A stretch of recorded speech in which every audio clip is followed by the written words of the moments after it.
ਮੇਰਾ ਨਾਮ ਰਣਜੀਤ ਹੈ। ਮੈਂ ਪੰਜਾਬ ਦੇ ਇੱਕ ਪਿੰਡ ਦੇ ਰਹਿਣ ਵਾਲਾ ਹਾਂ।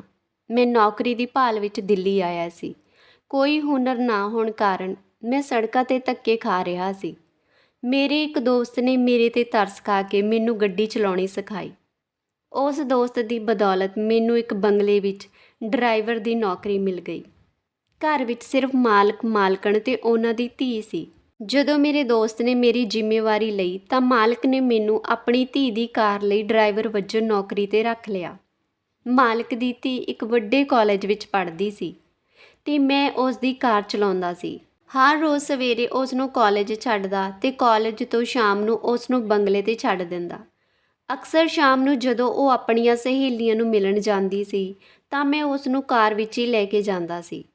ਪੰਜਾਬ ਤੋਂ ਹੋਣ ਕਰਕੇ ਮੈਨੂੰ ਆਪਣੀ ਇੱਜ਼ਤ ਦਾ ਬਹੁਤ ਫਿਕਰ ਸੀ। ਮੈਂ ਕਦੇ ਮਾਲਕ ਦੀ ਧੀ ਵੱਲ ਤੱਕਣ ਲਈ ਅੱਖਾਂ ਨਹੀਂ ਸੀ ਚੁੱਕੀਆਂ। ਮਾਲਕ ਦੀ ਧੀ ਦਾ ਨਾਮ ਰੀਆ ਸੀ ਤੇ ਉਹ ਇੱਕ ਬਹੁਤ ਸੁੰਦਰ ਕੁੜੀ ਸੀ, ਪਰ ਮੈਂ ਹਮੇਸ਼ਾ ਉਸ ਨਾਲ ਅੱਖਾਂ ਝੁਕਾ ਕੇ ਹੀ ਗੱਲ ਕਰਿਆ ਕਰਦਾ। ਮੇਰੇ ਲਈ ਮਾਲਕ ਤੇ ਮਾਲਕਣ ਦੋਵੇਂ ਬਹੁਤ ਚੰਗੇ ਤੇ ਦੇਖਭਾਲ ਕਰਨ ਵਾਲੇ ਲੋਕ ਸਨ, ਜਿਨ੍ਹਾਂ ਨੇ ਮੈਨੂੰ ਕੰਮ ਦੇ ਕੇ ਮੇਰੀ ਮੁਸ਼ਕਲ ਨੂੰ ਆਸਾਨ ਕਰ ਦਿੱਤਾ ਸੀ। ਮੈਂ ਮਾਲਕ ਤੇ ਮਾਲਕਣ ਦੀ ਬਹੁਤ ਇੱਜ਼ਤ ਕਰਦਾ ਸੀ ਕਿਉਂਕਿ ਉਹ ਦੋਵੇਂ ਬਹੁਤ ਨੇਕ ਲੋਕ ਸੀ। ਰੀਆ ਸਾਰੇ ਰਾਹ ਮੇਰੇ ਨਾਲ ਗੱਲਾਂ ਕਰਦੀ ਤੇ ਮੈਨੂੰ ਬਹੁਤ ਸਾਰੀਆਂ ਗੱਲਾਂ ਦੱਸਦੀ, ਪਰ ਮੈਂ ਸਿਰਫ ਸਿਰ ਹਿਲਾ ਦਿੰਦਾ ਤੇ ਕੋਈ ਜਵਾਬ ਨਾ ਦਿੰਦਾ।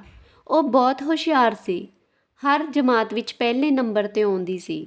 ਰੀਆ ਆਪਣੇ ਮੂੰਹ ਵਿੱਚ ਸੋਨੇ ਦਾ ਚਮਚਾ ਲੈ ਕੇ ਪੈਦਾ ਹੋਈ ਸੀ। ਮਾਲਕ ਉਸ ਦੀ ਹਰ ਇੱਛਾ ਤੁਰੰਤ ਪੂਰੀ ਕਰ ਦਿੰਦਾ। ਜਦੋਂ ਰੀਆ ਨੇ ਨਵੀਂ ਕਾਰ ਮੰਗੀ ਤਾਂ ਮਾਲਕ ਨੇ ਤੁਰੰਤ ਉਸ ਨੂੰ ਨਵੀਂ ਕਾਰ ਲੈ ਕੇ ਦੇ ਦਿੱਤੀ। ਉਸ ਨੇ ਮੈਨੂੰ ਕਿਹਾ, ਦੇਖ, ਮੈਂ ਤੇਰੇ ਲਈ ਨਵੀਂ ਕਾਰ ਖਰੀਦੀ ਆ। ਮੈਂ ਉਸ ਦੀ ਗੱਲ ਸੁਣ ਕੇ ਹੱਸ ਪਿਆ। ਉਹ ਅਕਸਰ ਮੈਨੂੰ ਛੇੜਦੀ ਤੇ ਮੇਰੇ ਨਾਲ ਖੁੱਲ੍ਹਣ ਦੀ ਕੋਸ਼ਿਸ਼ ਕਰਦੀ, ਪਰ ਮੈਂ ਕਦੇ ਵੀ ਆਪਣੀ ਸੀਮਾ ਨੂੰ ਪਾਰ ਨਹੀਂ ਸੀ ਕਰਦਾ। ਜਦੋਂ ਵੀ ਉਹ ਬਾਜ਼ਾਰ ਜਾਂਦੀ ਤਾਂ ਮੇਰੇ ਲਈ ਕੁਝ ਨਾ ਕੁਝ ਜ਼ਰੂਰ ਖਰੀਦ ਲੈਂਦੀ। ਉਸ ਨੂੰ ਪਤਾ ਸੀ ਕਿ ਮੇਰੀ ਭੈਣ ਦਾ ਵਿਆਹ ਹੋਣ ਵਾਲਾ। ਉਸ ਨੇ ਮੇਰੀ ਭੈਣ ਲਈ ਕੋਈ ਚੀਜ਼ ਖਰੀਦੀ ਤੇ ਉਸ ਨੇ ਕਿਹਾ ਕਿ ਇਹ ਆਪਣੇ ਘਰ ਪਿੰਡ ਭੇਜ ਦੇਵੋ। ਮੈਂ ਉਸ ਦੀਆਂ ਆਦਤਾਂ ਤੋਂ ਬਹੁਤ ਪ੍ਰਭਾਵਿਤ ਹੋਇਆ, ਪਰ ਮੈਨੂੰ ਕੀ ਪਤਾ ਸੀ ਕਿ ਇੱਕ ਦਿਨ ਉਹ ਮੇਰੀ ਇੱਜ਼ਤ ਨੂੰ ਤਾਰ-ਤਾਰ ਕਰ ਦੇਵੇਗੀ। ਰੀਆ ਦਾ ਵਿਆਹ ਬਹੁਤ ਛੋਟੀ ਉਮਰ ਵਿੱਚ ਹੋਣ ਵਾਲਾ ਸੀ ਤੇ ਉਹ ਆਪਣੇ ਸਹੁਰੇ ਘਰ ਜਾਣ ਵਾਲੀ ਸੀ। ਰੀਆ ਅਕਸਰ ਕਾਰ ਵਿੱਚ ਆਪਣੀਆਂ ਸਹੇਲੀਆਂ ਨਾਲ ਗੱਲਾਂ ਕਰਦੀ ਰਹਿੰਦੀ, ਜਿਸ ਵਿੱਚ ਉਸ ਦੇ ਮੰਗੇਤਰ ਦਾ ਨਾਮ ਵੀ ਆਉਂਦਾ ਸੀ, ਪਰ ਮੈਂ ਕਦੇ ਵੀ ਉਸ ਦੀ ਗੱਲ ਸੁਣਨ ਦੀ ਕੋਸ਼ਿਸ਼ ਨਹੀਂ ਕਰਦਾ ਸੀ ਤੇ ਮੈਂ ਆਪਣਾ ਧਿਆਨ ਇੱਧਰ-ਉੱਧਰ ਲਾਏ ਰੱਖਦਾ। ਸਰਦੀਆਂ ਦਾ ਮੌਸਮ ਸੀ ਜਦੋਂ ਅਚਾਨਕ ਮਾਲਕਣ ਨੂੰ ਅਮਰੀਕਾ ਜਾਣਾ ਪਿਆ, ਕਿਉਂਕਿ ਮਾਲਕ ਦਾ ਵੱਡਾ ਭਰਾ ਅਮਰੀਕਾ ਰਹਿੰਦਾ ਸੀ। ਉਸ ਦੀ ਹਾਲਤ ਬਹੁਤ ਨਾਜ਼ੁਕ ਸੀ। ਉਹ ਆਖਰੀ ਸਮੇਂ ਵਿੱਚ ਆਪਣੇ ਭਰਾ ਨੂੰ ਮਿਲਣਾ ਚਾਹੁੰਦਾ ਸੀ। ਰੀਆ ਦੇ ਪੇਪਰ ਨੇੜੇ ਸੀ, ਇਸ ਲਈ ਉਹ ਆਪਣੀ ਇਕਲੌਤੀ ਬੇਟੀ ਨੂੰ ਇਕੱਲੀ ਘਰ ਛੱਡ ਗਏ। ਜਾਣ ਵੇਲੇ ਮਾਲਕ ਨੇ ਮੇਰੇ ਮੋਢਿਆਂ 'ਤੇ ਜ਼ਿੰਮੇਵਾਰੀ ਸੌਂਪ ਦਿੱਤੀ ਕਿ ਰੀਆ ਨੂੰ ਮੈਂ ਕਾਲਜ ਲਿਜਾਣ ਦਾ ਕੰਮ ਪੂਰੀ ਜ਼ਿੰਮੇਵਾਰੀ ਨਾਲ ਕਰਾਂ ਤੇ ਉਸ ਦਾ ਪੂਰਾ ਧਿਆਨ ਰੱਖਣਾ, ਕਿਉਂਕਿ ਮੈਨੂੰ ਮਾਲਕ ਦੇ ਨਾਲ ਕੰਮ ਕਰਦੇ ਨੂੰ ਪੂਰੇ 2 ਸਾਲ ਹੋ ਗਏ ਸੀ। ਇਸ ਕਰਕੇ ਉਹ ਮੇਰੇ 'ਤੇ ਜ਼ਿਆਦਾ ਭਰੋਸਾ ਕਰਨ ਲੱਗ ਪਏ। ਮਾਲਕ ਨੂੰ ਵੀ ਪਤਾ ਸੀ ਕਿ ਮੈਂ ਕਦੇ ਵੀ ਉਸ ਦੀ ਕੁੜੀ ਵੱਲ ਗਲਤ ਨਜ਼ਰ ਨਾਲ ਨਹੀਂ ਦੇਖਿਆ। ਮਾਲਕ ਤੇ ਮਾਲਕਣ 2 ਮਹੀਨੇ ਲਈ ਅਮਰੀਕਾ ਚਲੇ ਗਏ ਤੇ ਮੈਂ ਪੂਰੀ ਜ਼ਿੰਮੇਵਾਰੀ ਨਾਲ ਉਹਨਾਂ ਪਿੱਛੋਂ ਆਪਣੀ ਜ਼ਿੰਮੇਵਾਰੀ ਨਿਭਾ ਰਿਹਾ ਸੀ। ਕੁਝ ਦਿਨਾਂ ਬਾਅਦ ਛੋਟੀ ਭੈਣ ਦਾ ਵਿਆਹ ਸੀ, ਇਸ ਲਈ ਮੈਨੂੰ ਪੈਸਿਆਂ ਦੀ ਬਹੁਤ ਲੋੜ ਸੀ। ਰੀਆ ਨੂੰ ਕਾਲਜ ਵਿੱਚ ਛੱਡ ਕੇ ਮੈਂ ਇੱਕ ਮਕੈਨਿਕ ਦੀ ਦੁਕਾਨ 'ਤੇ ਜਾਂਦਾ ਤੇ ਉੱਥੇ ਬੈਠ ਕੇ ਕੰਮ ਸਿੱਖਦਾ ਤਾਂ ਜੋ ਮੈਂ ਆਪਣੇ ਵਿਹਲੇ ਸਮੇਂ ਵਿੱਚ ਕੰਮ ਕਰ ਸਕਾਂ। ਮਾਲਕ ਵੱਲੋਂ 8 ਵਜੇ ਤੋਂ ਬਾਅਦ ਮੇਰੀ ਛੁੱਟੀ ਹੁੰਦੀ ਸੀ ਤੇ ਮੈਂ ਉਸ ਤੋਂ ਬਾਅਦ ਮਕੈਨਿਕ ਦੀ ਦੁਕਾਨ 'ਤੇ ਬੈਠ ਕੇ ਕੰਮ ਕਰਨਾ ਚਾਹੁੰਦਾ ਸੀ ਤਾਂ ਜੋ ਜਿੰਨੀ ਜਲਦੀ ਹੋ ਸਕੇ ਮੈਂ ਆਪਣੀ ਭੈਣ ਦੇ ਵਿਆਹ ਲਈ ਪਿੰਡ ਪੈਸੇ ਇਕੱਠੇ ਕਰਕੇ ਭੇਜ ਸਕਾਂ। ਮਾਲਕ ਜਦੋਂ ਤੱਕ ਘਰ ਵਿੱਚ ਮੌਜੂਦ ਨਹੀਂ ਸੀ, ਮੈਨੂੰ ਕੰਮ ਤੋਂ ਜਲਦੀ ਛੁੱਟੀ ਮਿਲ ਜਾਂਦੀ, ਕਿਉਂਕਿ ਜ਼ਿਆਦਾਤਰ ਸਮਾਂ ਰੀਆ ਘਰ ਵਿੱਚ ਹੀ ਰਹਿੰਦੀ ਸੀ। ਦੇਖਦੇ 1 ਮਹੀਨਾ ਬੀਤ ਗਿਆ। ਮਾਲਕ ਦੇ ਵੱਡੇ ਭਰਾ ਦੀ ਮੌਤ ਹੋ ਗਈ। ਉਸ ਰਾਤ ਮੈਨੂੰ ਰੀਆ ਦਾ ਫੋਨ ਆਇਆ ਤੇ ਮੈਨੂੰ ਕਿਹਾ ਮੇਰੀ ਤਬੀਅਤ ਠੀਕ ਨਹੀਂ ਹੈ ਤੇ ਮੈਨੂੰ ਉਸ ਕੋਲ ਆਉਣਾ ਚਾਹੀਦਾ ਹੈ। ਸ਼ਾਇਦ ਉਸ ਨੂੰ ਡਾਕਟਰ ਕੋਲ ਜਾਣਾ ਪੈ ਸਕਦਾ ਹੈ। ਰੀਆ ਦੀ ਗੱਲ ਸੁਣ ਕੇ ਮੈਂ ਹੈਰਾਨ ਰਹਿ ਗਿਆ। ਮੇਰੇ ਲਈ ਇਸ ਸਮੇਂ ਬੰਗਲੇ ਦੇ ਅੰਦਰ ਜਾਣਾ ਉਚਿਤ ਨਹੀਂ ਸੀ। ਪਰ ਬਿਮਾਰੀ ਦੀ ਹਾਲਤ ਵਿੱਚ ਰੀਆ ਨੂੰ ਇਕੱਲੀ ਨਹੀਂ ਸੀ ਛੱਡ ਸਕਦਾ। ਜਦੋਂ ਉਹ ਆਪਣੇ ਤਾਏ ਦੀ ਮੌਤ ਦਾ ਸੋਗ ਮਨਾ ਰਹੀ ਸੀ, ਮੈਂ ਸਾਰੀ ਰਾਤ ਉਸ ਦੇ ਨਾਲ ਰਿਹਾ ਤੇ ਉਸ ਦੀ ਦੇਖਭਾਲ ਕਰਦਾ ਰਿਹਾ। ਉਸ ਨੂੰ ਬਹੁਤ ਤੇਜ਼ ਬੁਖਾਰ ਸੀ। ਸਾਰੀ ਰਾਤ ਹੋਸ਼ ਵਿੱਚ ਨਹੀਂ ਸੀ ਆਈ। ਮੈਂ ਸਾਰੀ ਰਾਤ ਉਸ ਦੇ ਕੋਲ ਬੈਠਾ ਰਿਹਾ। ਸਵੇਰੇ ਉਸ ਦੀ ਹਾਲਤ ਕੁਝ ਠੀਕ ਹੋਈ ਤਾਂ ਮੈਂ ਵਾਪਸ ਆਪਣੇ ਕੁਆਟਰ ਵਿੱਚ ਚਲਾ ਗਿਆ। ਸਮਾਂ ਬਹੁਤ ਤੇਜ਼ੀ ਨਾਲ ਲੰਘਣ ਲੱਗਾ। ਰੀਆ ਦੀ ਸਿਹਤ ਵੀ ਠੀਕ ਨਹੀਂ ਸੀ ਰਹਿੰਦੀ। ਉਹ ਬਹੁਤ ਗਵਾਚੀ ਰਹਿੰਦੀ ਸੀ। ਮੈਂ ਸੋਚਿਆ ਕਿ ਉਹ ਆਪਣੇ ਮਾਪਿਆਂ ਦੇ ਵਿਛੋੜੇ ਕਾਰਨ ਪਰੇਸ਼ਾਨ ਆ, ਪਰ ਮੈਨੂੰ ਕੀ ਪਤਾ ਸੀ ਕਿ ਅਸਲੀਅਤ ਕੁਝ ਹੋਰ ਆ। ਮਾਲਕ ਨੇ 1 ਮਹੀਨਾ ਆਪਣੇ ਭਰਾ ਦੇ ਬੱਚਿਆਂ ਕੋਲ ਬਿਤਾਇਆ। ਪੂਰੇ 2 ਮਹੀਨਿਆਂ ਬਾਅਦ ਉਹ ਦੋਵੇਂ ਵਾਪਸ ਆ ਗਏ। ਮੈਂ ਉਹਨਾਂ ਨੂੰ ਦੇਖ ਕੇ ਬਹੁਤ ਖੁਸ਼ ਹੋਇਆ, ਪਰ ਉਸ ਸਮੇਂ ਮੇਰੇ ਪੈਰਾਂ ਹੇਠੋਂ ਜ਼ਮੀਨ ਨਿਕਲ ਗਈ ਜਦੋਂ ਮਾਲਕ ਨੇ ਕੋਲ ਖੜੀ ਸੋਟੀ ਚੁੱਕ ਕੇ ਮੈਨੂੰ ਬੁਰੀ ਤਰ੍ਹਾਂ ਕੁੱਟਣਾ ਸ਼ੁਰੂ ਕਰ ਦਿੱਤਾ। ਉਹ ਮੈਨੂੰ ਗਾਲਾਂ ਕੱਢਦਾ ਰਿਹਾ ਤੇ ਮਾਰਦਾ ਰਿਹਾ। ਮੈਨੂੰ ਸਮਝ ਨਹੀਂ ਸੀ ਆ ਰਹੀ ਕਿ ਮੈਂ ਕਿਹੜੀ ਗਲਤੀ ਕੀਤੀ ਆ ਕਿ ਮਾਲਕ ਇੰਨਾ ਗੁੱਸੇ ਵਿੱਚ ਆ। ਉਹ ਮੇਰੀ ਗੱਲ ਸੁਣਨ ਨੂੰ ਵੀ ਤਿਆਰ ਨਹੀਂ ਸੀ ਤੇ ਜਦੋਂ ਮੈਨੂੰ ਸਾਰੀ ਗੱਲ ਪਤਾ ਲੱਗੀ ਤਾਂ ਮੈਨੂੰ ਅਜਿਹਾ ਮਹਿਸੂਸ ਹੋਇਆ ਕਿ ਮੇਰੇ ਸਿਰ ਤੇ ਆਸਮਾਨ ਗਿਰ ਗਿਆ ਹੋਵੇ, ਕਿਉਂਕਿ ਰੀਆ ਨੇ ਮੇਰੇ ਤੇ ਜ਼ਬਰਦਸਤੀ ਕਰਨ ਦਾ ਦੋਸ਼ ਲਗਾਇਆ ਸੀ। ਉਹ ਹੁਣ ਗਰਭਵਤੀ ਸੀ। ਉਸ ਨੇ ਕਿਹਾ ਕਿ ਮੈਂ ਇਸ ਦੇ ਡਰ ਤੋਂ ਤੁਹਾਡੇ ਨਾਲ ਫੋਨ ਤੇ ਗੱਲ ਨਹੀਂ ਕੀਤੀ ਕਿ ਮੈਂ ਉਸ ਨੂੰ ਨੁਕਸਾਨ ਪਹੁੰਚਾ ਸਕਦਾ ਹਾਂ। ਮੈਂ ਹੈਰਾਨੀ ਨਾਲ ਰੀਆ ਵੱਲ ਦੇਖਿਆ ਜੋ ਬੇਸ਼ਰਮੀ ਨਾਲ ਝੂਠ ਤੇ ਝੂਠ ਬੋਲ ਰਹੀ ਸੀ। ਮੈਂ ਰੀਆ ਨੂੰ ਬਹੁਤ ਸਿੱਧੀ ਸਾਦੀ ਭੋਲੀ ਭਾਲੀ ਸਮਝਦਾ ਸੀ, ਪਰ ਉਸਨੇ ਮੇਰੀ ਇੱਜ਼ਤ ਤਬਾਹ ਕਰ ਦਿੱਤੀ। ਮਾਲਿਕ ਮੇਰੀ ਗੱਲ ਸੁਣਨ ਲਈ ਤਿਆਰ ਨਹੀਂ ਸੀ ਤੇ ਰੀਆ ਆਪਣੇ ਝੂਠ ਤੋਂ ਪਿੱਛੇ ਹਟਣ ਲਈ ਤਿਆਰ ਨਹੀਂ ਸੀ। ਉਹ ਕਹਿ ਰਹੀ ਸੀ ਕਿ ਰਾਤ ਨੂੰ ਤਾਇਆ ਜੀ ਦੇ ਮਰਨ ਕਾਰਨ ਉਸ ਦੀ ਤਬੀਅਤ ਠੀਕ ਨਹੀਂ ਸੀ। ਉਸ ਨੇ ਮੈਨੂੰ ਕਮਰੇ ਵਿੱਚ ਬੁਲਾਇਆ ਸੀ। ਉਸ ਨੇ ਸੋਚਿਆ ਕਿ ਸ਼ਾਇਦ ਉਸ ਨੂੰ ਡਾਕਟਰ ਦੀ ਜ਼ਰੂਰਤ ਆ, ਪਰ ਉਸ ਨੂੰ ਹਸਪਤਾਲ ਲਿਜਾਣ ਦੀ ਬਜਾਏ ਉਸ ਨਾਲ ਗਲਤ ਕੰਮ ਕਰਨ ਲੱਗਿਆ।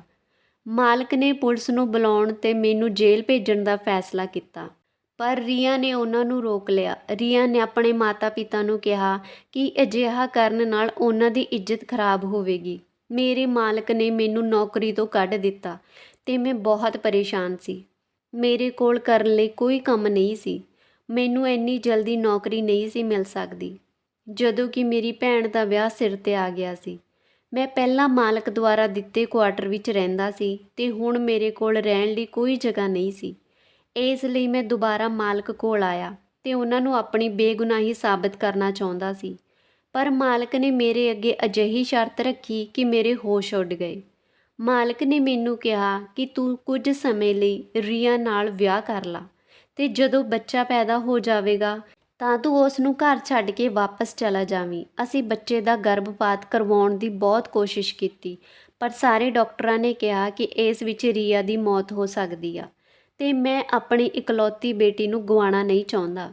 ਰੀਆ ਦੇ ਮੰਗੇਤਰ ਨੇ ਵੀ ਉਸ ਨੂੰ ਛੱਡ ਦਿੱਤਾ ਤੇ ਇਸ ਤੋਂ ਪਹਿਲਾਂ ਸਾਡੀ ਬਦਨਾਮੀ ਹੋ ਜਾਵੇ, ਅਸੀਂ ਰੀਆ ਦਾ ਵਿਆਹ ਤੇਰੇ ਨਾਲ ਕਰ ਦੇਵਾਂਗੇ ਤੇ ਤੂੰ ਉਸ ਨੂੰ ਆਪਣੇ ਨਾਲ ਪਿੰਡ ਲੈ ਜਾਵੀਂ। ਜਦੋਂ ਬੱਚਾ ਪੈਦਾ ਹੋ ਗਿਆ ਤਾਂ ਅਸੀਂ ਰੀਆ ਨੂੰ ਵਾਪਸ ਲੈ ਆਵਾਂਗੇ। ਮੈਨੂੰ ਪਤਾ ਸੀ ਕਿ ਇਹ ਬੱਚਾ ਮੇਰਾ ਨਹੀਂ ਹੈ ਤੇ ਰੀਆ ਨੇ ਝੂਠ ਬੋਲਿਆ, ਪਰ ਇਸ ਤੋਂ ਬਾਅਦ ਵੀ ਮੈਂ ਇਸ ਲਈ ਰਾਜੀ ਹੋ ਗਿਆ ਕਿਉਂਕਿ ਮੈਨੂੰ ਆਪਣੀ ਭੈਣ ਦੇ ਵਿਆਹ ਲਈ ਪੈਸੇ ਦੀ ਲੋੜ ਸੀ ਤੇ ਫਿਲਹਾਲ ਸਿਰਫ ਮਾਲਕ ਹੀ ਮੈਨੂੰ ਇੰਨੇ ਪੈਸੇ ਦੇ ਸਕਦਾ ਸੀ। ਇਸ ਲਈ ਮੈਂ ਰੀਆ ਨਾਲ ਵਿਆਹ ਕਰਨ ਲਈ ਰਾਜੀ ਹੋ ਗਿਆ। ਉਸ ਨਾਲ ਵਿਆਹ ਕਰਵਾ ਕੇ ਉਸ ਨੂੰ ਪਿੰਡ ਲੈ ਆਇਆ। ਰੀਆ ਬਹੁਤ ਚੁੱਪਚਾਪ ਸੀ। ਮੈਂ ਵੀ ਪਿੰਡ ਪਹੁੰਚਣ ਤੱਕ ਉਸ ਨਾਲ ਕੋਈ ਗੱਲ ਨਹੀਂ ਕੀਤੀ। ਵਿਆਹ ਤੋਂ ਬਾਅਦ ਅਸੀਂ ਦੋਵੇਂ ਤੁਰੰਤ ਕਾਰ ਰਾਹੀਂ ਪਿੰਡ ਆ ਗਏ। ਰੀਆ ਨੂੰ ਦੇਖ ਕੇ ਮੇਰੀ ਮਾਂ ਤੇ ਪਿੰਡ ਵਾਲੇ ਹੈਰਾਨ ਰਹਿ ਗਏ। ਜਦੋਂ ਮੈਂ ਆਪਣੀ ਮਾਂ ਨੂੰ ਦੱਸਿਆ ਕਿ ਮੇਰਾ ਵਿਆਹ ਹੋ ਗਿਆ ਤਾਂ ਮੇਰੀ ਮਾਂ ਹੈਰਾਨ ਰਹਿ ਗਈ ਤੇ ਕਿਹਾ ਕਿ ਤੁਸੀਂ ਇੰਨੀ ਵੱਡੀ ਗੱਲ ਦੱਸੀ ਕਿਉਂ ਨਹੀਂ? ਮੈਨੂੰ ਤੇਰੇ ਵਿਆਹ ਦੀਆਂ ਬਹੁਤ ਇੱਛਾਵਾਂ ਸਨ। ਰੀਆ ਨੂੰ ਦੇਖ ਮੇਰੀ ਮਾਂ ਖੁਸ਼ ਹੋ ਗਈ ਤੇ ਰੀਆ ਨੂੰ ਪਿਆਰ ਕਰਨ ਲੱਗੀ। ਰੀਆ ਬਹੁਤ ਸੋਹਣੀ ਸੀ ਤੇ ਇੰਨੀ ਸੋਹਣੀ ਨੂੰ ਦੇਖ ਕੇ ਮੇਰੀ ਮਾਂ ਦੀਆਂ ਸਾਰੀਆਂ ਸ਼ਿਕਾਇਤਾਂ ਦੂਰ ਹੋ ਗਈਆਂ ਤੇ ਮਾਂ ਰੀਆ ਨੂੰ ਆਪਣੇ ਕਮਰੇ ਵਿੱਚ ਲੈ ਗਈ ਤੇ ਦੁਲਹਨ ਦੀ ਤਰ੍ਹਾਂ ਤਿਆਰ ਕਰਨ ਲੱਗੀ। ਜਦੋਂ ਮੈਂ ਸ਼ਾਮ ਨੂੰ ਕਮਰੇ ਵਿੱਚ ਆਇਆ ਤਾਂ ਰੀਆ ਦੁਲਹਨ ਬਣ ਕੇ ਮੇਰੇ ਮੰਜੇ ਤੇ ਬੈਠੀ ਸੀ। ਮੈਂ ਉਸ ਨੂੰ ਦੇਖ ਕੇ ਹੈਰਾਨ ਰਹਿ ਗਿਆ। ਉਹ ਕੋਈ ਹੂਰ ਜਾਂ ਪਰੀ ਜਾਪਦੀ ਸੀ। ਪਹਿਲੀ ਨਜ਼ਰ ਵਿੱਚ ਮੈਨੂੰ ਆਪਣੀ ਪਤਨੀ ਨਾਲ ਪਿਆਰ ਹੋ ਗਿਆ ਸੀ, ਪਰ ਮੈਂ ਇਹ ਕਿਵੇਂ ਭੁੱਲ ਸਕਦਾ ਸੀ ਕਿ ਰੀਆ ਨੇ ਮੈਨੂੰ ਝੂਠਾ ਸਾਬਤ ਕੀਤਾ ਹੈ।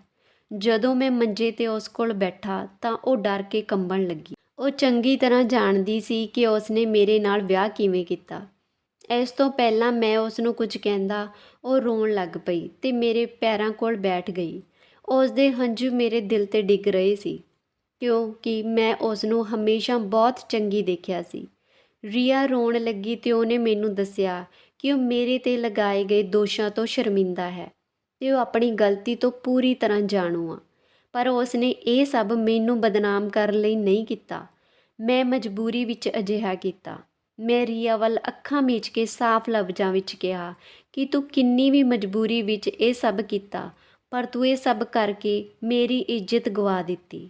ਆਪਣਾ ਗੁਨਾਹ ਮੇਰੇ ਸਿਰ 'ਤੇ ਪਾ ਕੇ ਖੁਦ ਬੇਕਸੂਰ ਹੋ ਗਈ ਤੇ ਮੈਂ ਬੇਕਸੂਰ ਹੁੰਦਿਆਂ ਹੋਇਆਂ ਵੀ ਮਾਲਕ ਦੀਆਂ ਨਜ਼ਰਾਂ ਵਿੱਚ ਡਿੱਗ ਗਿਆ। ਮੈਂ ਚਾਹ ਕੇ ਵੀ ਤੈਨੂੰ ਕਦੇ ਮਾਫ਼ ਨਹੀਂ ਕਰ ਸਕਦਾ, ਪਰ ਮੈਂ ਇੰਨਾ ਵੀ ਮਾੜਾ ਨਹੀਂ ਕਿ ਕਿਸੇ ਵਿਆਹੁਤਾ ਔਰਤ ਦਾ ਅਪਮਾਨ ਕਰਾਂ। ਇਸ ਲਈ ਤੁਸੀਂ ਇਸ ਕਮਰੇ ਵਿੱਚ ਆਸਾਨੀ ਨਾਲ ਰਹਿ ਸਕਦੇ ਹੋ। ਤੁਹਾਨੂੰ ਕਿਸੇ ਵੀ ਚੀਜ਼ ਦਾ ਕੋਈ ਪਰੇਸ਼ਾਨੀ ਨਹੀਂ ਹੋਵੇਗੀ। ਜਦੋਂ ਤੁਸੀਂ ਆਪਣੇ ਇਸ ਅਪਰਾਧ ਨੂੰ ਦੁਨੀਆ ਦੇ ਸਾਹਮਣੇ ਲਿਆਓਗੇ ਤਾਂ ਤੁਸੀਂ ਇੱਥੇ ਚਲੇ ਜਾਣ ਤੋਂ ਬਾਅਦ ਵੀ ਆਜ਼ਾਦ ਹੋਵੋਗੇ। ਮੈਂ ਖੁਦ ਤੁਹਾਨੂੰ ਤੁਹਾਡੇ ਬੱਚੇ ਸਮੇਤ ਤੁਹਾਡੇ ਘਰ ਛੱਡ ਕੇ ਆਵਾਂਗਾ।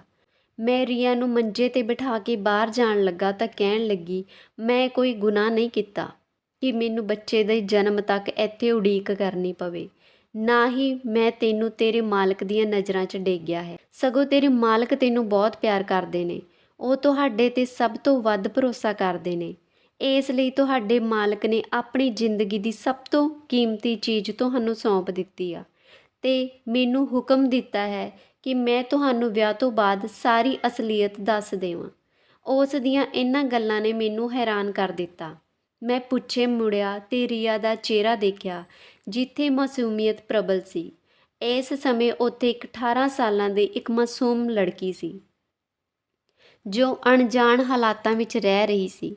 ਰੀਆ ਨੇ ਕਹਿਣਾ ਸ਼ੁਰੂ ਕਰ ਦਿੱਤਾ ਕਿ ਉਹ ਗਰਭਵਤੀ ਨਹੀਂ ਆ, ਪਰ ਉਸ ਦੇ ਪਿਤਾ ਨੇ ਮੇਰੇ ਨਾਲ ਝੂਠ ਬੋਲਿਆ ਕਿ ਉਸ ਦੇ ਪਿਤਾ ਨੇ ਇਹ ਸਭ ਮਜਬੂਰੀ ਵਿੱਚ ਕੀਤਾ, ਕਿਉਂਕਿ ਉਹ ਆਪਣੀ ਧੀ ਦੀ ਜਾਨ ਬਚਾਉਣਾ ਚਾਹੁੰਦੇ ਸਨ। ਰੀਆ ਨੇ ਨੇੜੇ ਆ ਕੇ ਮੇਰਾ ਹੱਥ ਆਪਣੇ ਹੱਥ ਵਿੱਚ ਫੜ ਲਿਆ ਤੇ ਮੈਨੂੰ ਆਪਣੇ ਬਿਸਤਰੇ 'ਤੇ ਬਿਠਾਇਆ। ਉਹ ਮੈਨੂੰ ਇਹ ਸਭ ਬੜੇ ਧੀਮੇ ਲਫ਼ਜ਼ਾਂ ਵਿੱਚ ਦੱਸ ਰਹੀ ਸੀ। ਮੈਂ ਚੁੱਪਚਾਪ ਉਸ ਦੀ ਗੱਲ ਸੁਣ ਰਿਹਾ ਸੀ। ਉਸ ਨੇ ਦੱਸਿਆ ਕਿ ਮੇਰੇ ਪਾਪਾ ਦੇ ਦੋਸਤ ਨੇ ਬਚਪਨ ਵਿੱਚ ਉਸ ਦੇ ਪੁੱਤਰ ਲਈ ਮੇਰਾ ਰਿਸ਼ਤਾ ਮੰਗਿਆ ਸੀ। ਮੇਰੇ ਪਿਤਾ ਨੇ ਆਪਣੇ ਦੋਸਤ ਦਾ ਚੰਗਾ ਘਰ-ਬਾਰ ਦੇਖ ਕੇ ਰਿਸ਼ਤਾ ਪੱਕਾ ਕਰ ਦਿੱਤਾ ਸੀ, ਪਰ ਸਮੇਂ ਬੀਤਣ ਦੇ ਨਾਲ ਮੇਰੇ ਪਿਤਾ ਨੂੰ ਆਪਣੀ ਗਲਤੀ ਦਾ ਅਹਿਸਾਸ ਹੋਇਆ, ਕਿਉਂਕਿ ਮੇਰਾ ਮੰਗੇਤਰ ਆਪਣੇ ਮਾਤਾ-ਪਿਤਾ ਦਾ ਇਕਲੌਤਾ ਪੁੱਤਰ ਹੋਣ ਕਾਰਨ ਬਹੁਤ ਵਿਗੜ ਗਿਆ ਸੀ। ਉਸ ਦੇ ਮਾਂ-ਬਾਪ ਨੇ ਕਦੇ ਵੀ ਆਪਣੇ ਬੇਟੇ ਨੂੰ ਗਲਤ ਕੰਮਾਂ ਲਈ ਤਾੜਨਾ ਨਹੀਂ ਕੀਤੀ। ਜਿਵੇਂ-ਜਿਵੇਂ ਉਹ ਵੱਡਾ ਹੋ ਰਿਹਾ ਸੀ, ਉਹ ਵਿਗੜਦੀ ਜਾ ਰਿਹਾ ਸੀ। ਰੀਆ ਕਹਿਣ ਲੱਗੀ, ਜਦੋਂ ਉਸ ਦੇ ਮਾਤਾ-ਪਿਤਾ ਅਮਰੀਕਾ ਗਏ ਹੋਏ ਸਨ ਤਾਂ ਉਸਨੇ ਕਈ ਵਾਰ ਮੇਰੇ 'ਤੇ ਜ਼ਬਰਦਸਤੀ ਕਰਨ ਦੀ ਕੋਸ਼ਿਸ਼ ਕੀਤੀ ਤੇ ਇੱਕ ਵਾਰ ਉਹ ਸ਼ਰਾਬੀ ਹੋ ਕੇ ਆਇਆ ਤੇ ਮੇਰੇ ਨਾਲ ਦੁਰਵਿਵਹਾਰ ਕਰਨ ਦੀ ਕੋਸ਼ਿਸ਼ ਕੀਤੀ, ਪਰ ਮੈਂ ਆਪਣੇ ਆਪ ਨੂੰ ਕਮਰੇ ਵਿੱਚ ਬੰਦ ਕਰਕੇ ਬਚਾਇਆ। ਇਸ ਡਰ ਕਾਰਨ ਮੈਨੂੰ ਉਸ ਰਾਤ ਬੁਖਾਰ ਚੜ੍ਹ ਗਿਆ। ਉਸ ਨੂੰ ਨਹੀਂ ਸੀ ਪਤਾ ਕਿ ਆਪਣੇ ਆਪ ਨੂੰ ਬਚਾਉਣ ਲਈ ਕੀ ਕਰਨਾ ਚਾਹੀਦਾ ਹੈ ਕਿਉਂਕਿ ਮੈਨੂੰ ਡਰ ਸੀ ਕਿ ਉਹ ਮੇਰੇ ਇਕੱਲੇ ਹੋਣ ਦਾ ਫਾਇਦਾ ਉਠਾ ਕੇ ਦੁਬਾਰਾ ਘਰ ਵਿੱਚ ਦਾਖਲ ਹੋ ਜਾਵੇਗਾ। ਇਸ ਕਰਕੇ ਮੈਂ ਤੈਨੂੰ ਸਾਰੀ ਰਾਤ ਆਪਣੇ ਕਮਰੇ ਵਿੱਚ ਬਿਠਾਏ ਰੱਖਿਆ। ਉਹ ਆਪਣੇ ਨਾਲੋਂ ਜ਼ਿਆਦਾ ਮੇਰੇ ਕਿਰਦਾਰ 'ਤੇ ਵਿਸ਼ਵਾਸ ਕਰਦੀ ਸੀ। ਜਿਵੇਂ ਹੀ ਮੇਰੇ ਮਾਤਾ-ਪਿਤਾ ਵਾਪਸ ਆਏ ਤਾਂ ਮੈਂ ਸਭ ਕੁਝ ਆਪਣੇ ਮਾਪਿਆਂ ਨੂੰ ਦੱਸਿਆ। ਮੇਰੇ ਪਿਤਾ ਨੇ ਤੁਰੰਤ ਆਪਣੇ ਦੋਸਤ ਨੂੰ ਫੋਨ ਕੀਤਾ ਤੇ ਉਸ ਨਾਲ ਗੱਲ ਕੀਤੀ, ਪਰ ਉਹਨਾਂ ਦੇ ਦੋਸਤ ਨੇ ਇਹ ਕਹਿ ਕੇ ਗੱਲਬਾਤ ਖਤਮ ਕਰ ਦਿੱਤੀ ਕਿ ਉਹ ਜਵਾਨ ਖੂਨ ਹੈ, ਉਹ ਕੁਝ ਮਸਤੀ ਕਰ ਰਿਹਾ ਸੀ। ਪਰ ਰੀਆ ਇੰਨੇ ਪੁਰਾਣੇ ਹਾਲਾਤਾਂ ਦੀ ਕਿਉਂ ਆ ਕਿ ਉਹ ਆਪਣੇ ਮੰਗੇਤਰ ਨਾਲ ਕੁਝ ਸਮਾਂ ਵੀ ਨਹੀਂ ਸੀ ਬਿਤਾ ਸਕਦੀ। ਰੀਆ ਕਹਿਣ ਲੱਗੀ ਕਿ ਜਦੋਂ ਪਾਪਾ ਨੂੰ ਪਤਾ ਲੱਗਾ ਕਿ ਉਹਨਾਂ ਨੇ ਕਿੰਨਾ ਵੱਡਾ ਗਲਤ ਫੈਸਲਾ ਲਿਆ ਸੀ, ਕਿਉਂਕਿ ਉਸ ਦੇ ਵਿਗੜਨ ਪਿੱਛੇ ਕੋਈ ਹੋਰ ਨਹੀਂ ਸਗੋਂ ਉਸ ਦੇ ਬਾਪ ਦਾ ਹੀ ਹੱਥ ਆ, ਤਾਂ ਉਹ ਵਿਆਹ ਤੋਂ ਬਾਅਦ ਵੀ ਅਜਿਹਾ ਮਾੜਾ ਕੰਮ ਕਰ ਸਕਦਾ ਹੈ। ਮੇਰੇ ਪਿਤਾ ਨੇ ਜਿਵੇਂ ਹੀ ਉਸ ਨਾਲ ਰਿਸ਼ਤਾ ਖਤਮ ਕਰਨ ਦੀ ਗੱਲ ਕੀਤੀ ਤਾਂ ਉਹ ਬਦਤਮੀਜ਼ੀ 'ਤੇ ਉਤਰ ਆਇਆ ਤੇ ਉਸਨੇ ਸਾਫ਼ ਸ਼ਬਦਾਂ ਵਿੱਚ ਕਿਹਾ ਕਿ ਉਹ ਮੈਨੂੰ ਕਿਸੇ ਵੀ ਹਾਲਤ ਵਿੱਚ ਨਹੀਂ ਛੱਡੇਗਾ। ਪਾਪਾ ਮੇਰੇ ਬਾਰੇ ਬਹੁਤ ਚਿੰਤਿਤ ਸੀ। ਜਦੋਂ ਤੁਸੀਂ ਲਾਂਚਿੰਗ ਦੇ ਬਾਹਰ ਪਾਪਾ ਨੂੰ ਕਾਰ ਦਾ ਸ਼ੀਸ਼ਾ ਸਾਫ਼ ਕਰਦੇ ਦਿਖੇ ਤਾਂ ਪਾਪਾ ਨੂੰ ਮੇਰੀ ਗੱਲ ਯਾਦ ਆਈ ਮੈਂ ਇਹ ਗੱਲ ਪਾਪਾ ਨੂੰ ਵੀ ਦੱਸੀ ਸੀ ਕਿ ਤਾਇਆ ਜੀ ਦੀ ਮੌਤ ਦੀ ਰਾਤ ਤੁਸੀਂ ਮੇਰੇ ਕੋਲ ਬੈਠ ਕੇ ਮੇਰੀ ਬਹੁਤ ਦੇਖਭਾਲ ਕੀਤੀ। ਪਾਪਾ ਨੂੰ ਅਹਿਸਾਸ ਹੋ ਗਿਆ ਸੀ ਕਿ ਤੁਸੀਂ ਇੱਕ ਸੱਚੇ ਕਿਰਦਾਰ ਦੇ ਮਾਲਕ ਹੋ। ਇਸ ਲਈ ਪਾਪਾ ਨੇ ਤੁਹਾਡੇ ਨਾਲ ਮੇਰਾ ਵਿਆਹ ਕਰਵਾ ਕੇ ਉਸ ਬਦਮਾਸ਼ ਤੋਂ ਹਮੇਸ਼ਾ ਲਈ ਛੁਟਕਾਰਾ ਪਾਉਣ ਦਾ ਫੈਸਲਾ ਕੀਤਾ। ਪਰ ਉਹਨਾਂ ਬਦਮਾਸ਼ਾਂ ਨੇ ਵਿਆਹ ਇੰਨੀ ਆਸਾਨੀ ਨਾਲ ਨਹੀਂ ਸੀ ਹੋਣ ਦੇਣਾ। ਇਸ ਲਈ ਪਿਤਾ ਜੀ ਨੇ ਆਪਣੇ ਦੋਸਤ ਨੂੰ ਕਿਹਾ ਕਿ ਤੁਸੀਂ ਮੇਰੀ ਇੱਜ਼ਤ 'ਤੇ ਹਮਲਾ ਕੀਤਾ, ਤਾਂ ਉਹਨਾਂ ਦੇ ਦੋਸਤ ਨੇ ਆਪ ਹੀ ਮੇਰੇ ਨਾਲੋਂ ਇਹ ਰਿਸ਼ਤਾ ਤੋੜ ਦਿੱਤਾ ਤੇ ਕਿਹਾ ਕਿ ਅਸੀਂ ਇੱਜ਼ਤਦਾਰ ਲੋਕ ਹਾਂ, ਅਜਿਹੀਆਂ ਕੁੜੀਆਂ ਨੂੰ ਨੂੰਹ ਨਹੀਂ ਬਣਾ ਸਕਦੇ ਜੋ ਵਿਆਹ ਤੋਂ ਪਹਿਲਾਂ ਹੀ ਗਰਭਵਤੀ ਹੋ ਚੁੱਕੀਆਂ ਨੇ। ਪਾਪਾ ਪਹਿਲਾਂ ਹੀ ਤੁਹਾਨੂੰ ਸਾਰੀ ਅਸਲੀਅਤ ਦੱਸਣਾ ਚਾਹੁੰਦੇ ਸੀ, ਪਰ ਪਾਪਾ ਡਰਦੇ ਸੀ ਕਿ ਜੇ ਤੁਸੀਂ ਵਿਆਹ ਤੋਂ ਇਨਕਾਰ ਕਰ ਦਿੱਤਾ ਤਾਂ ਉਹ ਕੀ ਕਰਨਗੇ। ਇਸ ਲਈ ਪਾਪਾ ਨੇ ਤੁਹਾਨੂੰ ਜਾਣਬੁੱਝ ਮਾਰਨਾ ਸ਼ੁਰੂ ਕਰ ਦਿੱਤਾ ਤੇ ਝੂਠੇ ਦੋਸ਼ ਲਗਾਏ ਤੇ ਤੁਹਾਨੂੰ ਨੌਕਰੀ ਤੋਂ ਕੱਢ ਦਿੱਤਾ, ਕਿਉਂਕਿ ਪਾਪਾ ਜਾਣਦੇ ਸੀ ਕਿ ਤੁਹਾਨੂੰ ਪੈਸੇ ਦੀ ਲੋੜ ਆ। ਪਾਪਾ ਨੂੰ ਯਕੀਨ ਸੀ ਕਿ ਜੇ ਤੁਸੀਂ ਆਪਣੇ ਆਪ ਵਾਪਸ ਆ ਜਾਓਗੇ ਤਾਂ ਉਹ ਬਸ ਵਿਆਹ ਦੀ ਸ਼ਰਤ ਰੱਖਣਗੇ। ਪਾਪਾ ਦੀ ਯੋਜਨਾ ਸਫਲ ਹੋ ਗਈ ਤੇ ਜਦੋਂ ਤੁਹਾਨੂੰ ਸ਼ਹਿਰ ਵਿੱਚ ਕੋਈ ਜਗ੍ਹਾ ਨਹੀਂ ਮਿਲੀ ਤਾਂ ਤੁਸੀਂ ਖੁਦ ਪਾਪਾ ਦੇ ਦਰਵਾਜ਼ੇ 'ਤੇ ਆਏ ਤੇ ਪਾਪਾ ਨੇ ਵਿਆਹ ਦੀ ਗੱਲ ਕਰਕੇ ਮੇਰਾ ਵਿਆਹ ਤੁਹਾਡੇ ਨਾਲ ਕਰਵਾ ਦਿੱਤਾ। ਇਸ ਲਈ ਮੈਨੂੰ ਤੁਹਾਡੇ ਨਾਲ ਪਿੰਡ ਭੇਜ ਦਿੱਤਾ ਤਾਂ ਜੋ ਉਹਨਾਂ ਦੇ ਦੋਸਤ ਦਾ ਮੁੰਡਾ ਸਾਡਾ ਕੋਈ ਨੁਕਸਾਨ ਨਾ ਕਰ ਸਕੇ। ਪਾਪਾ ਜਾਣਦੇ ਸੀ ਕਿ ਤੁਸੀਂ ਇੱਕ ਵੱਡੇ ਦਿਲ ਦੇ ਮਾਲਕ ਹੋ ਤੇ ਸਾਰੀ ਸੱਚਾਈ ਜਾਣਨ ਤੋਂ ਬਾਅਦ ਤੁਸੀਂ ਮੈਨੂੰ ਸਵੀਕਾਰ ਕਰੋਗੇ। ਪਾਪਾ ਨੂੰ ਦੁਨੀਆ ਦੀ ਸਮਝ ਸੀ ਤੇ ਉਹ ਪਹਿਲੇ ਦਿਨ ਤੋਂ ਹੀ ਕਹਿੰਦੇ ਹੁੰਦੇ ਸੀ ਕਿ ਤੁਸੀਂ ਕੋਈ ਲਾਲਚੀ ਨਹੀਂ, ਸਗੋਂ ਸੱਚੇ ਸੁੱਚੇ ਕਿਰਦਾਰ ਵਾਲੇ ਇਨਸਾਨ ਹੋ। ਜੇ ਤੁਸੀਂ ਚਾਹੋ ਤਾਂ ਮੈਂ ਕੁਝ ਸਾਬਿਤ ਕਰ ਸਕਦੀ ਹਾਂ ਕਿ ਮੈਂ ਪ੍ਰੈਗਨੈਂਟ ਨਹੀਂ ਤੇ ਨਾ ਹੀ ਕਿਸੇ ਹੋਰ ਆਦਮੀ ਨੇ ਮੈਨੂੰ ਕਦੇ ਛੂਹਿਆ ਹੈ। ਬਹੁਤ ਮਜਬੂਰੀ ਵਿੱਚ ਮੇਰੇ ਪਿਤਾ ਨੇ ਮੈਨੂੰ ਆਪਣੇ ਨਾਲੋਂ ਵੱਖ ਕੀਤਾ ਹੈ ਤੇ ਮੈਂ ਸੱਚੇ ਮਨ ਨਾਲ ਤੁਹਾਡੇ ਨਾਲ ਵਿਆਹ ਕੀਤਾ ਹੈ, ਕਿਉਂਕਿ ਮੈਂ ਖੁਦ ਤੁਹਾਡੀ ਚੰਗਿਆਈ ਦੀ ਗਵਾਹ ਬਣ ਸਕਦੀ ਹਾਂ। ਇਸ ਲਈ ਮੈਨੂੰ ਤੇ ਮੇਰੇ ਪਿਤਾ ਜੀ ਨੂੰ ਇਸ ਝੂਠ ਲਈ ਮਾਫ਼ ਕਰ ਦਿਓ। ਮੇਰੀਆਂ ਅੱਖਾਂ 'ਚੋਂ ਹੰਝੂ ਟਪਕਣ ਲੱਗੇ ਤੇ ਮੈਂ ਇਹਨਾਂ ਹੰਝੂਆਂ ਵਿੱਚ ਇੱਕ ਪਿਓ ਧੀ ਦੀ ਬੇਵਸੀ ਦੇਖ ਸਕਦਾ ਸੀ। ਮੈਂ ਰੀਆ ਨੂੰ ਛਾਤੀ ਨਾਲ ਲਾ ਲਿਆ ਤੇ ਉਹ ਬਹੁਤ ਹੀ ਪਿਆਰੀ ਕੁੜੀ ਸੀ। ਸ਼ਾਇਦ ਰੱਬ ਨੇ ਮੇਰੀ ਕਿਸਮਤ ਵਿੱਚ ਇਸ ਤਰ੍ਹਾਂ ਲਿਖਿਆ ਸੀ। ਮੇਰੀ ਭੈਣ ਦੇ ਵਿਆਹ ਦੀਆਂ ਰਸਮਾਂ ਦੇ ਨਾਲ ਮੇਰੀ ਮਾਂ ਨੇ ਮੇਰੇ ਵਿਆਹ ਦੀਆਂ ਰਸਮਾਂ ਸ਼ੁਰੂ ਕਰ ਦਿੱਤੀ। ਮੈਂ ਹਰ ਰੋਜ਼ ਆਪਣੀ ਪਤਨੀ ਨੂੰ ਪਿੰਡ ਦੇ ਰੀਤੀ ਰਿਵਾਜਾਂ ਤੋਂ ਜਾਣੂ ਕਰਵਾ ਕੇ ਖੁਸ਼ ਹੋ ਰਿਹਾ ਸੀ। ਮੈਂ ਫੋਨ ਕਰਕੇ ਮਾਲਕ ਨੂੰ ਦੱਸਿਆ ਕਿ ਇੱਥੇ ਸਾਡੇ ਵਿਆਹ ਦੀਆਂ ਰਸਮਾਂ ਚੱਲ ਰਹੀਆਂ ਨੇ ਤੇ ਉਹ ਵੀ ਚੁੱਪ-ਚਪੀਤੇ ਮੇਰੇ ਪਿੰਡ ਆ ਗਏ ਤੇ ਸਾਡੇ ਵਿਆਹ ਵਿੱਚ ਸ਼ਾਮਿਲ ਹੋਏ।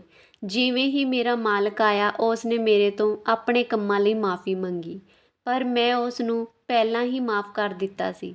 ਮੈਂ ਆਪ ਇੱਕ ਭੈਣ ਦਾ ਭਰਾ ਸੀ ਤੇ ਮੈਨੂੰ ਚੰਗੀ ਤਰ੍ਹਾਂ ਪਤਾ ਸੀ ਕਿ ਕੋਈ ਵੀ ਪਿਓ ਜਾਂ ਭਰਾ ਆਪਣੀ ਧੀ ਦਾ ਵਿਆਹ ਕਿਸੇ ਵੀ ਵਿਚਾਰੀ ਤੇ ਵਿਗੜੇ ਹੋਏ ਵਿਅਕਤੀ ਨਾਲ ਨਹੀਂ ਕਰ ਸਕਦਾ। ਇੱਕ ਗੱਲ ਮੈਂ ਚੰਗੀ ਤਰ੍ਹਾਂ ਸਮਝਦਾ ਸੀ ਕਿ ਆਪਣੇ ਬੱਚਿਆਂ ਦੀ ਕਿਸਮਤ ਦੇ ਫੈਸਲੇ ਉਹਨਾਂ ਦੇ ਬਚਪਨ ਵਿੱਚ ਨਹੀਂ ਲੈਣੇ ਚਾਹੀਦੇ। ਦੋਸਤੋ, ਜੇ ਤੁਹਾਨੂੰ ਸਾਡੀ ਕਹਾਣੀ ਚੰਗੀ ਲੱਗੀ ਤਾਂ ਲਾਈਕ, ਕਮੈਂਟ ਤੇ ਚੈਨਲ ਨੂੰ ਜ਼ਰੂਰ ਸਬਸਕ੍ਰਾਈਬ ਕਰ ਲਿਓ ਤੇ ਬੈਲ ਬਟਨ ਨੂੰ ਔਨ ਜ਼ਰੂਰ ਕਰ ਲਿਓ। ਮਿਲਦੇ ਹਾਂ ਜੀ ਅਗਲੀ ਕਹਾਣੀ ਦੇ ਨਾਲ। ਧੰਨਵਾਦ ਜੀ।